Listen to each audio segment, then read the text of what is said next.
Let's talk. Giles Brown. Ladies and gentlemen, girls and boys, I think I'm going to have to get a new stab for this gentleman because he is always with us. He's become a friend of the show, taking us to places that we might not think about when we are checking off our list of places to go on holiday, because it is indeed, I'm going to give him a bit of this first off. Travel chaos. Well, not so much chaos, but maybe travel that you wouldn't have thought of before. It is James Willcox, our intrepid traveller. James, good morning to you, sir. Morning, Giles. You doing okay? Yeah, how's that for an intro, eh? I mean, let's talk about the build-up. It was wonderful. I don't know how to follow it. Oh, well, okay. Well, it's been nice speaking to you. Now, for those who haven't caught, because you've been on twice before with this show, explain a little bit about your background and what you do and why you're bringing something completely different to our Friday mornings. Yeah, so I'm James. I run a travel company called Untamed Borders, and we work across Central Asia, the Middle East, parts of Central East and North Africa. And generally, we arrange travel where you would find it hard to organise yourself. And sometimes it's really a remote area. Sometimes it's visas and permits are hard to get.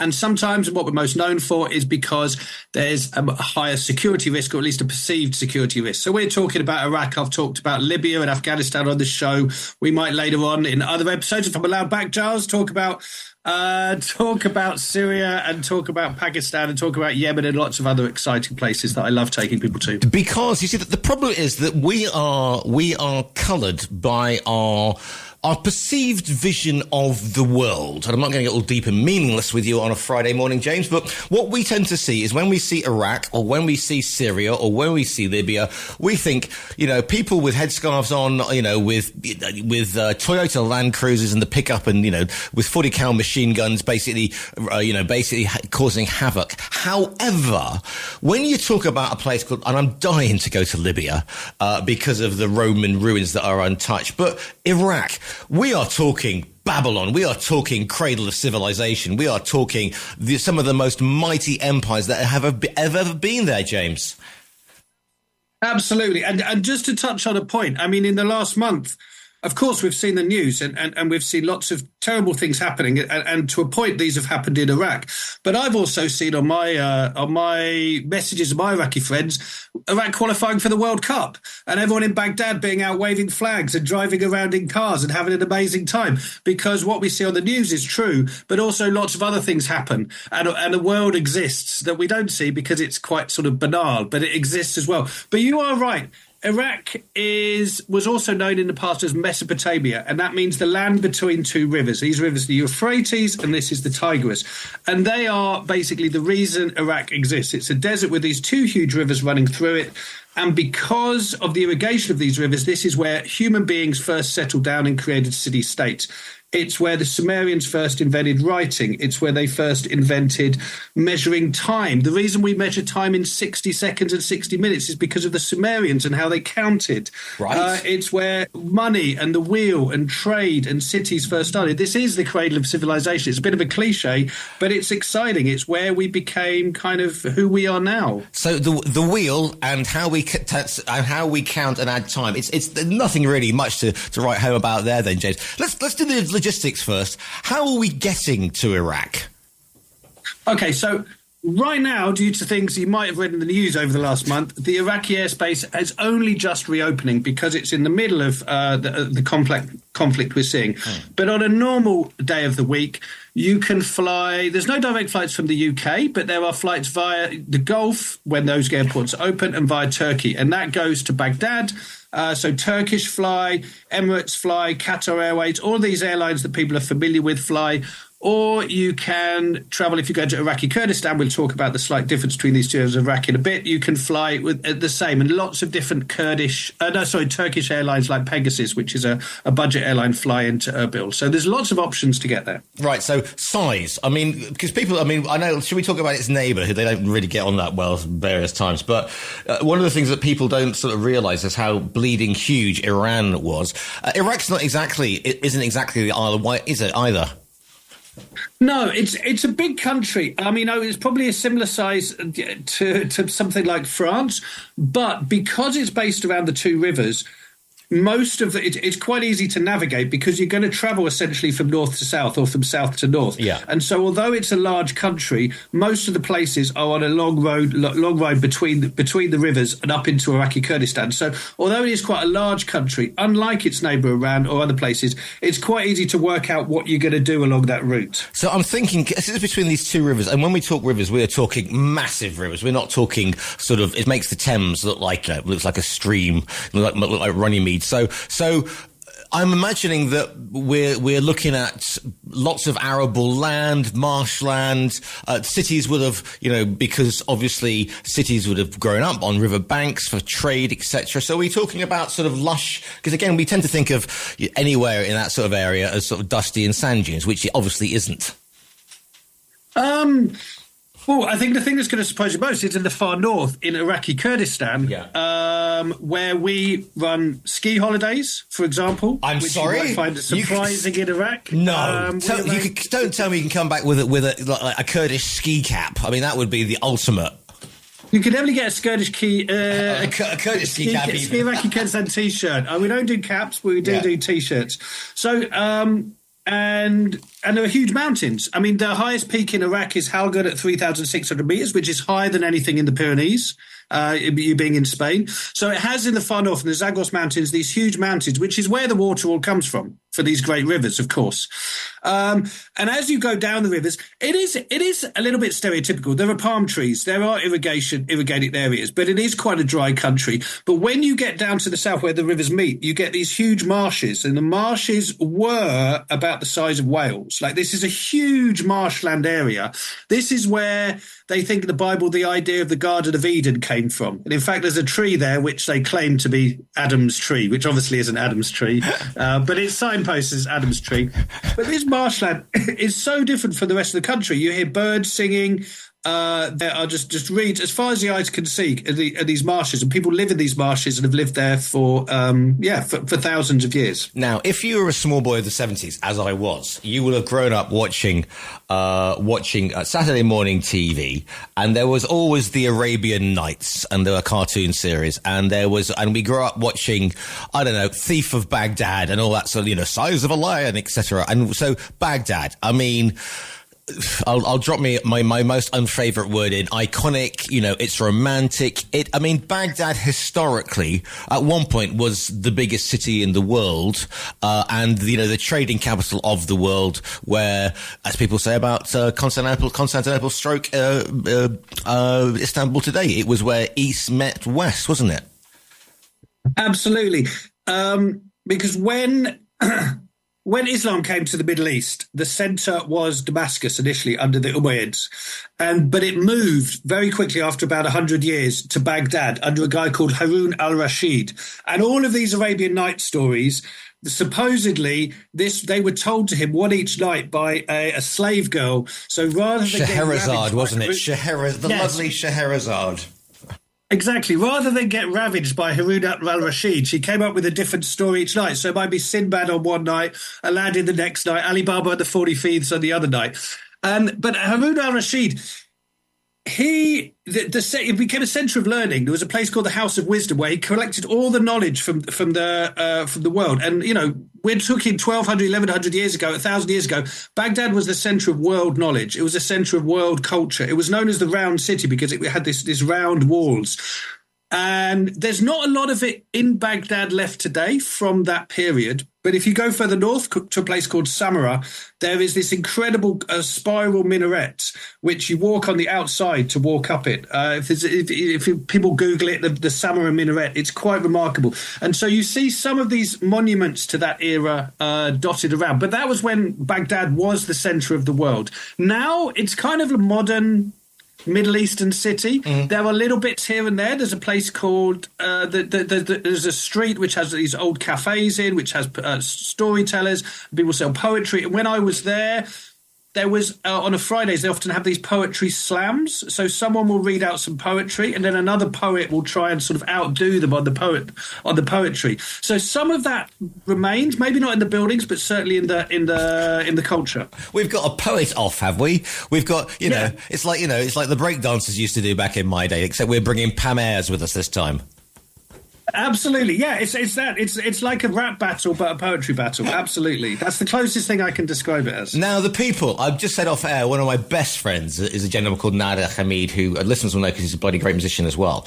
And hospitality is hot-wired into their DNA, isn't it? I mean, people will think, oh, well, they're all sort of like muttering darkly in corners and plotting against us. But, you know, this area gives you that legendary hospitality of the Middle East, isn't it? Absolutely. I think people are extremely whilst travel to Iraq isn't without risks. I mean, that's why we take people there.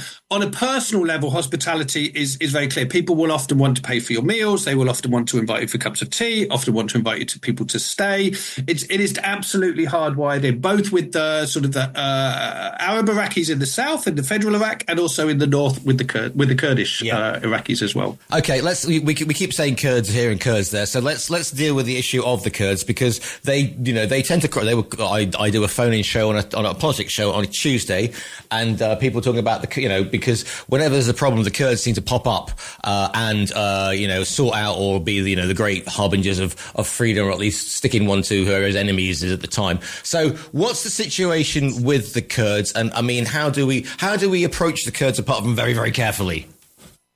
I don't know very well. They seem to be armed to the teeth, James. I mean, The Kurds are people that are spread across 4 countries. So they're in northern Iraq, they're in northern Syria, they're in northern Iran, and they're in southeast Turkey. And so they're a people spread across 4 countries, a people without a nation. And interestingly enough, when I was started organising the skiing, I wasn't the first person to organise skiing. There was a Basque Kurdish Friendship Society, which on the face of it sounds crazy. Makes perfect sense because of the Basques. Because the Basques are a nation that are spread across 2 countries in the mountains. So for you're living in Spain, I would say the Basques and the Kurds have there's a certain parallels between them.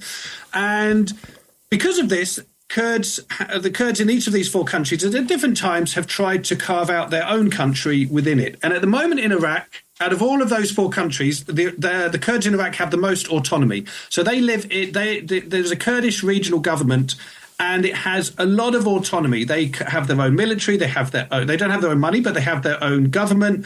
They create their own tax rules. When your visa to Iraqi Kurdistan is not always valid for federal Iraq, they can organise their entry and exit through their own borders.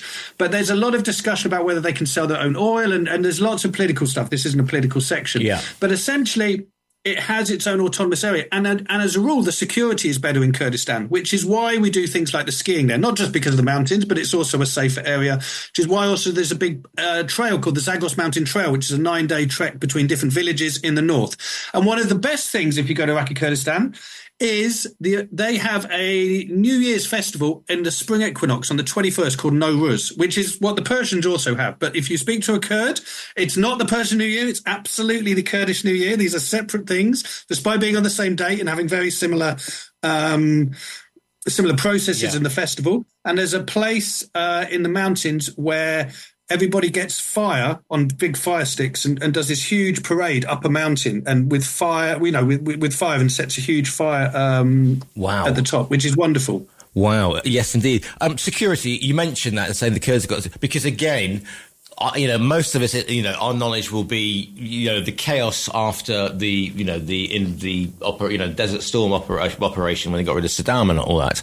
And we will remember, libraries being looted and, just rubbish stuff happening, basically. And it being, chaos. So I'm not saying that you should go steaming in there wearing your Rolex and perhaps wearing, I don't know, a MAGA hat or a Kid Rock t-shirt isn't the best thing to be wearing when you're walking through downtown Baghdad. But what is the situation? What are the precautions? And should you actually be saying, no, I'm a European, with a big flag with a European on it rather than looking like an American?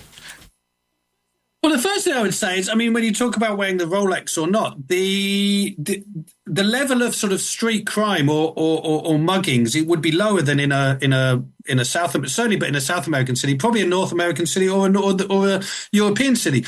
The rate of actual that kind of crime is very low because people are very hospitable, and the sort of societal culture is very strong. The risks are, I mean, you talked about the Iraq War, which we think of when we talk about Iraq, the Americans in Iraq in 2003. Yeah. But for people in Iraq, before that, there was the Iran-Iraq War, which you talked about, which had a much greater effect on people. More people know people that died in Iraq from that. There was also the fact that there was the conflict with ISIS. ISIS controlled Mosul, Iraq's second largest city. It had to be retaken. So all these different conflicts are blurred into one, not blurred into one, are very different in Iraq. But we always think of the one in 2003. There are risks to travel to Iraq, and there are anti-government groups. And it's extremely complicated because as well as there sometimes being anti-government groups that we would see as like ISIS or something like that, the security apparatus in Iraq is made up of lots of different people. It's got the police and it's got the military. Yep. It has the Peshmerga, which are the Kurdish forces. Right. But it also has these groups which they call the Hashid, which are these people's mobilization units. And some of them, to greater or lesser extent, are funded by Iran. And so you have some of the security apparatus essentially funded by the US and some of them essentially funded by Iran. And as we know from what's going on at the moment, that's quite a complicated situation because they're essentially on the same side. That's the quote of the week, James. That's going to be the quote of the week. That's quite a complicated situation. Yeah, okay. And somehow they manage to just about rub along okay. Sometimes they don't. And sometimes they're on the same side. So it's extremely complicated in Iraq that you have these different parts of the security personnel. And one of these Hashid units once tried to kill the Prime Minister. So it's a bit like us having like the Met Police looking after everyone on day one and then on Friday trying to kill Keir Starmer, essentially. Yes. This is the complicated situation that you're in, that people have multiple jobs within it. But as a rule, if you travel through Iraq, this doesn't affect you. This is an internal issue. It doesn't affect the tourist as much, but you should take some precautions, absolutely. Yeah, I mean, obviously, the main thing here is you're going to go with, and I'm not blowing smoke up your proverbial, but you're going to go with somebody who knows the area. You're going to go, because here's another thing about your news feeds, James, and this because you've been about a bit, and you must have a wry smile or just like go, oh, for goodness sake, because we are forever getting news reports of people going around the world on bicycles or on motorbikes, and they get into places like Iran or Iraq or Libya, and they stand outside an airport and take a selfie, and the next thing you know, they're doing sort of 10 years in some hellhole. I mean, it's better than it was, but it's certainly not one for the sort of Nikki Beach crowd to go and go, hi, here we are, guys, in Iraq. In Iraq, isn't it funky? Absolutely. Yeah, absolutely. You would need to be careful about where you're going, what you're photographing, perhaps you're bringing into the country. Absolutely. It's not somewhere to go and just not consider your environment. Like, you have to absolutely consider your environment and what you do. And of course, when we guide, there's certain places we don't go because the government doesn't want us there, or these Hashid units don't want us there. We know the places that everyone's quite happy for us to go as tourists, and we know the places that potentially can get you into trouble. So you're right. Although anyone today can go online and get an Iraqi e-visa and fly out there, they should not do that without taking a great deal of time and effort to understand the situation and get the help they need with regards to guiding if they really don't understand the situation. And as a language, English is maybe secondly. I mean, you help if you've got a smattering of Arabic, presumably, but English is widely spoken because, I was at school. I went to an international school, and we had Iraqi kids who'd fought in the war because they were 18, and we had Iranian kids who'd fought in that war because they were 18. That made debates somewhat interesting and spicy at times, I can assure you. But good level English. I mean, say what you will, but say what you will about bleeding Saddam, but their English was they're well known as an educated people. Yeah, I think the standard of education is quite high, absolutely. And younger people speak more English, absolutely. It's not widely spoken by everyone. I mean, right. I'd say most sort of taxi drivers won't speak English and things like that, but people are willing to kind of try and communicate. So yeah, you'll always find people. I think in hotels you'll usually find someone that speaks English. You'll find them around, but not massively widely spoken. I'd say like 10-15% of the population, something like that. And if I'm going, I was going to say if I'm going as a woman, but you know what I mean. I know it's Friday. I can be whoever I want to be this morning. But if I'm going as a woman, should I be more concerned about veils, whatever, Is it just, again, I mean, you say, can you use common sense? But a lot of people just seem to leave their brains at Gatwick, don't they? So what are sort of the ground rules? And for men too, what is acceptable? I mean, long trousers are always going to be good for both men and women, so you don't look like you're disrespecting anybody. Yeah, I would say so. And, for where we go, it's not the most conservative place, but men to wear long trousers, women to wear. It depends on where you're going, but you might, on some days it might be okay to wear a short sleeve t-shirt for women, or it would be a long baggy shirt. Yeah. Usually we would suggest people wear sort of long baggy shirt and baggy pants, because that's what is simple. But certainly no shorts for men or women.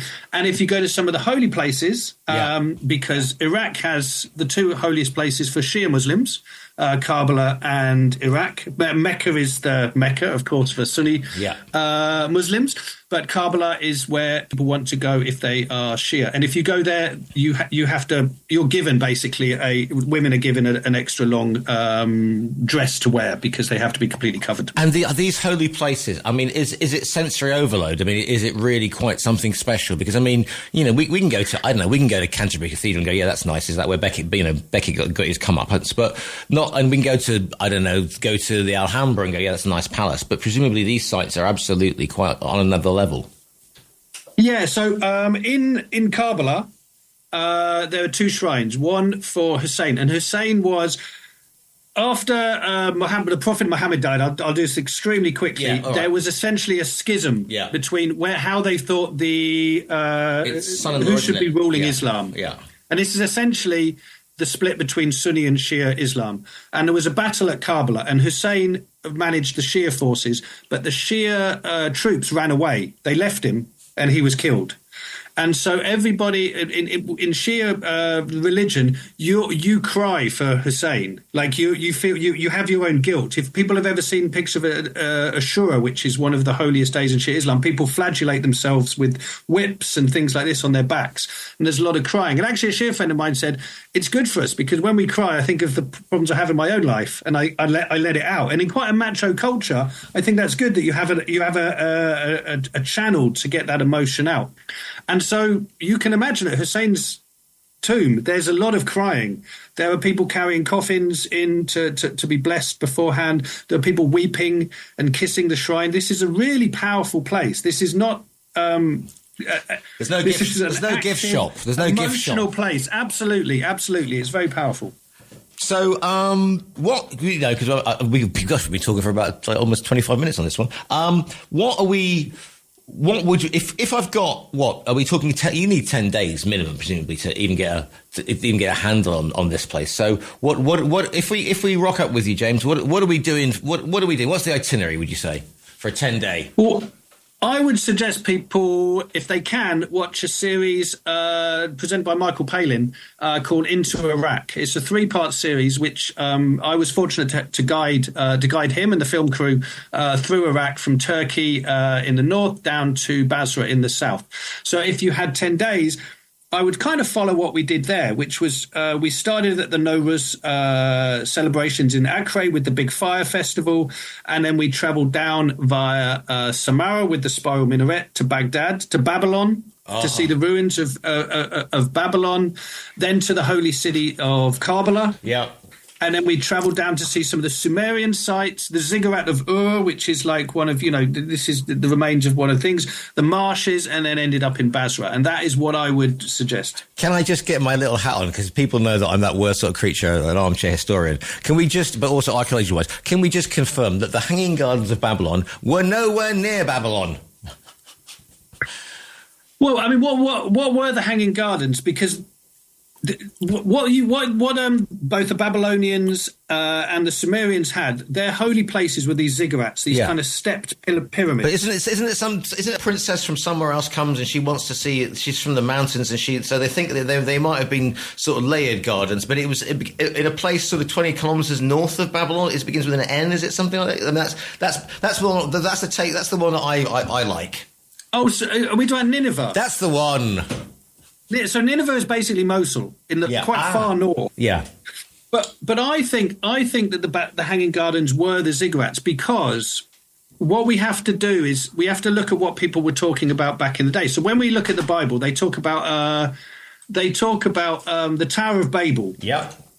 And the Tower of Babel is the fact that these heretics, these people that didn't believe in the Abrahamic religions, built a big tower, started speaking in tongues, and started speaking in tongues. And this is basically where Nebuchadnezzar, the Babylonian, sacked Jerusalem, took all the Jews to the rivers of Babylon, where they sat down, going to Boney M. Yeah.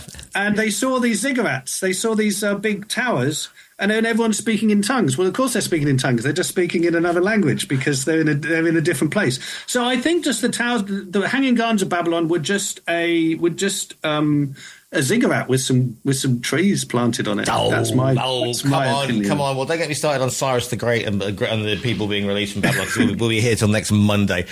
James, if people want to find out more information, how they should go, what they should book in, where can they find you, my friend?